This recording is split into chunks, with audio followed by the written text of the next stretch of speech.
O senhor Brigadeiro do Ar, Aldo Miyaguchi, chefe da primeira subchefia do Estado-Maior da Aeronáutica, para a sua exposição. Vossa Excelência tem até 20 minutos. Alô?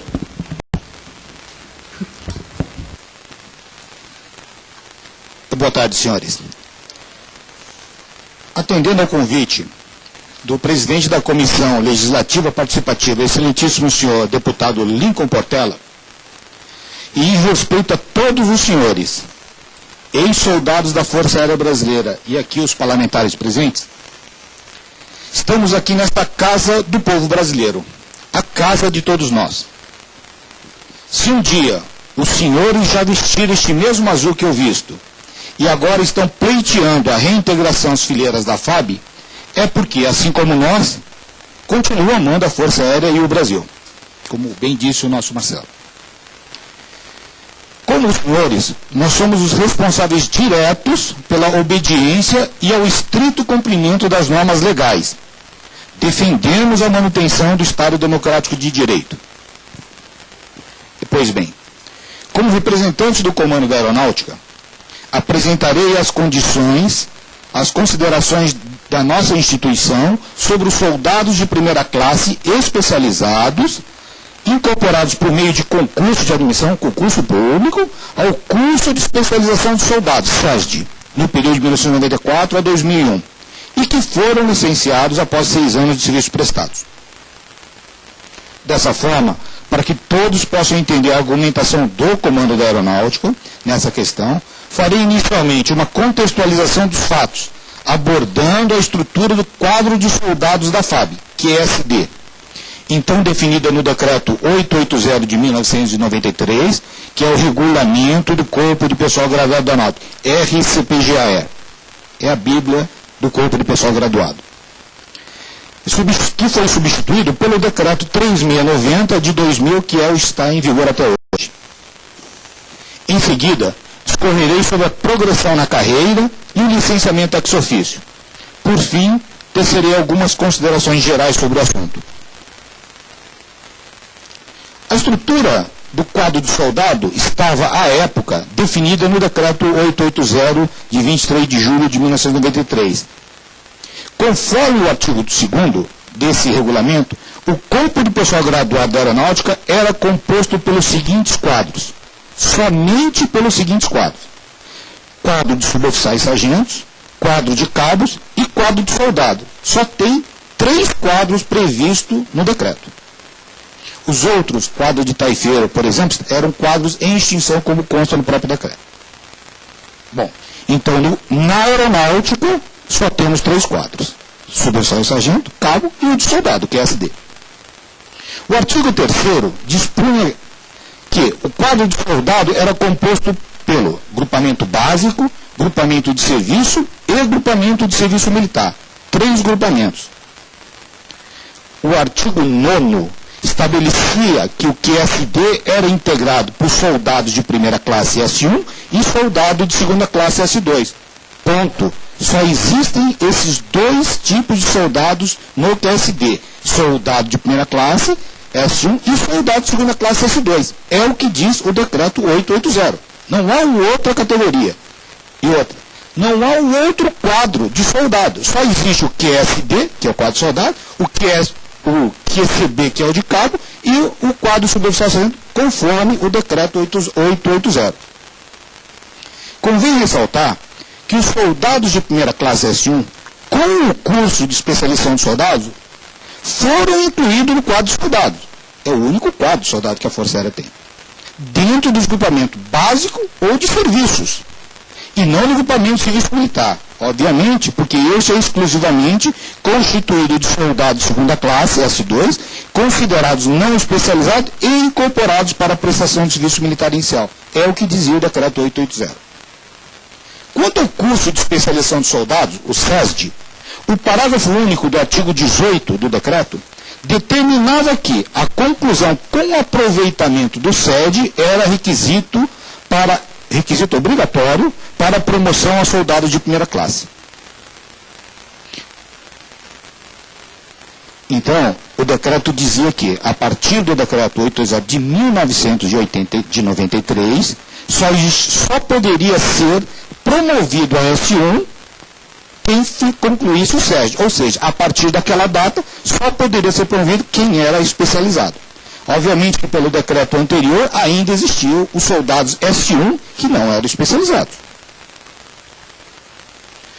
No que se refere ao tempo de permanência no serviço ativo, o decreto discorre com as seguintes afirmações.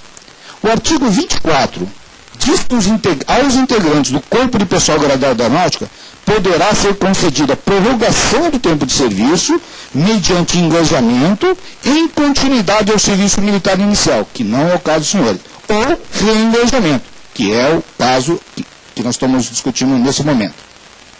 O parágrafo 3º do artigo 24 estabelece que o soldado de primeira classe S1 pode obter prorrogação do tempo de serviço até o limite máximo de 6 anos. Eu não tenho um outro S1. S1 é S1. No decreto. O parágrafo 3º do artigo 24 estabelece que o soldado de primeira classe S1 pode obter prorrogação do tempo de serviço até o limite máximo de 6 anos. Já o parágrafo 4 considera que o soldado de segunda classe poderá obter prorrogação do tempo de serviço até o limite máximo de 4 anos. Então, S1, 6 anos, S2, 4 anos. Em suma, o decreto 880 de 1993 criou o curso de especialização de soldados e determinou que a conclusão do mesmo era requisito obrigatório para a promoção a soldado de primeira classe. Ou seja, a partir de 1993 e 94, todo soldado promovido a soldado de primeira classe seria especializado, como todos nós sabemos. Esse mesmo decreto, esse de 1993, mudou o tempo máximo de permanência do soldado de primeira classe, que era de 4 anos, no decreto anterior, aumentou para 6 anos. Quanto à competência da prorrogação do tempo de serviço, o parágrafo 6º do decreto determina que a prorrogação do tempo de serviço de S1 para S1 e S2 poderá ser concedido pelo comandante do Comando Aéreo Regional, como todos os senhores entraram com o requerimento e foram deferidos o reengajamento até o limite de 6 anos. Quanto à competência, no que diz respeito à estabilidade, o artigo 50 da Lei 6880 de 1980, Estatuto dos Militares, estabelece que a estabilidade de todas as praças somente é garantida após o decurso de 10 anos ou mais de efetivo de serviço, de todas as praças. Soldados, cabos, sargentos, qualquer praça só obtém estabilidade após 10 anos de efetivo de serviço. Vejam, senhores, mesmo os sargentos cujo ingresso no curso de formação de sargentos ocorreu por meio de concurso público, não tem a estabilidade garantida. Os sargentos não têm estabilidade garantida, fazendo jus a esse direito somente após os 10 anos previstos na lei. Não é uma regra que só foi aplicada aos soldados. É uma regra aplicada aos cabos, soldados e sargentos. Os sargentos também prestam concurso e não têm estabilidade. Os senhores devem saber, muitos sargentos não completam o tempo, os 10 anos, porque não é deferido o reengajamento. Não tem estabilidade assegurada. Especificamente, quanto à admissão, o artigo 10 do Estatuto dos Militares diz que o ingresso nas Forças Armadas é facultado mediante incorporação, matrícula ou nomeação a todos os brasileiros que preenchem os requisitos estabelecidos em lei e nos regulamentos da Marinha, do Exército e da Aeronáutica. Na Aeronáutica, esse regulamento é denominado Instrução Reguladora de Quadro, IRQ, o qual, desde 1993, previa o concurso de admissão ao SESD como uma das maneiras de ingresso no quadro de soldados. A outra é o serviço militar inicial. Como já dito, como já citado, o quadro de soldados é composto por S1 e S2, sendo que o S1 tem um tempo de permanência de serviço ativo limitado ao máximo de 6 anos. Após o ingresso e conclusão do curso de especialização de soldados, os soldados de primeira classe poderiam se submeter, caso houvesse interesse, ao processo seletivo interno para o curso de formação de cabos. Caso fossem aprovados e concluíssem com aproveitamento o CFC, seriam promovidos a cabo. E nessa graduação, e cumpridos os requisitos previstos, os militares poderiam obter a estabilidade ao completarem 10 anos de serviço. É o que ocorreu com milhares de S1 especializados que prestaram concurso público. Hoje nós temos mais de 4 mil militares, como o senhor sabe, são hoje cabos, sargentos, e vão chegar a oficial, vão chegar a suboficial através do curso de aperfeiçoamento sargento e podem chegar até a oficial pelo estágio de adaptação oficialato. Ressalto que a progressão na carreira militar ocorre por meio da promoção, a qual é definida no Estatuto dos Militares com a seguinte redação, artigo 59. O acesso na hierarquia militar, fundamentado principalmente no valor moral e profissional, é seletivo, gradual e sucessivo, é seletivo, e feito mediante promoções de conformidade com a legislação e regulamentação de promoções de oficiais e de praças, de modo a obter-se um fluxo regular e equilibrado de carreira para os militares. A possibilidade de progressão também não se limitava à graduação de cabo. A Força Aérea viabilizou o acesso à graduação de sargento através de abertura de vagas exclusiva aos militares. Não concorriam com civis, assim como foi o CFC, para o curso de formação de sargentos, via processo seletivo interno. Entretanto, apesar de a FAB viabilizar o acesso às graduações de cabo e de sargento, por intermédio de processos seletivos internos, somente os militares concorriam, nem todas as vagas disponibilizadas exclusivamente aos militares foram integralmente preenchidas.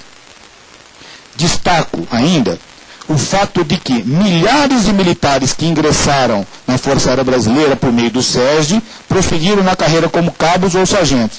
Estes poderão ascender à graduação de suboficial após a conclusão do curso de aperfeiçoamento de sargentos, CAS.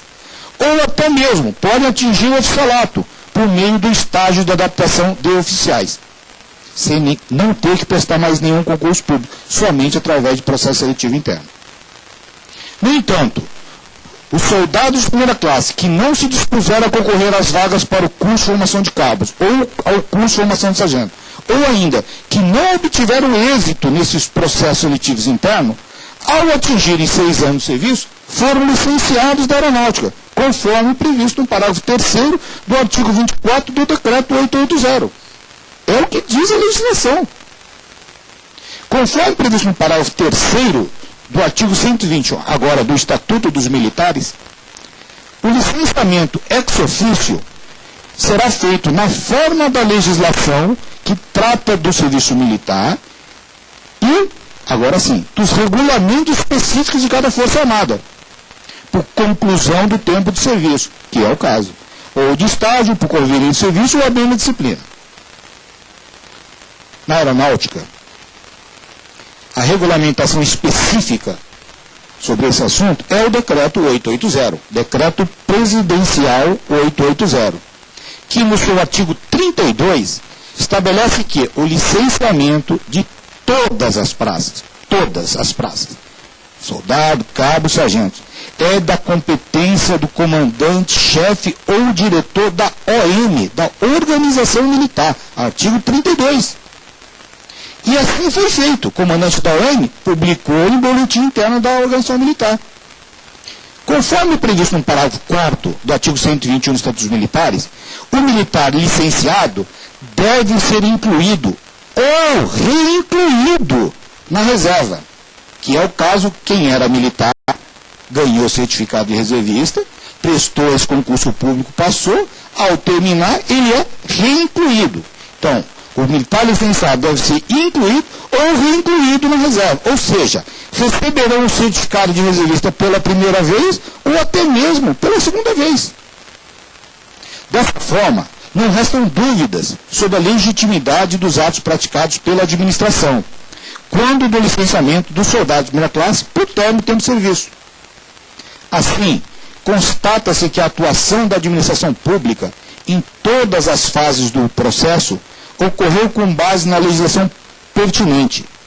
Podemos, então, afirmar e garantir que a aeronáutica não cometeu qualquer ilegalidade ao licenciar o soldado de primeira classe por término do tempo de serviço, tendo agido em conformidade com o princípio da legalidade, exatamente dentro de sua esfera regulamentar de competência. O Comando da Aeronáutica agradece à Comissão Legislativa Participativa da Câmara dos Deputados por essa oportunidade de esclarecimento e agradece também aos ex-soldados de primeira classe pelos bons serviços prestados durante o período que estiveram a serviço da Força Aérea Brasileira. Muito obrigado.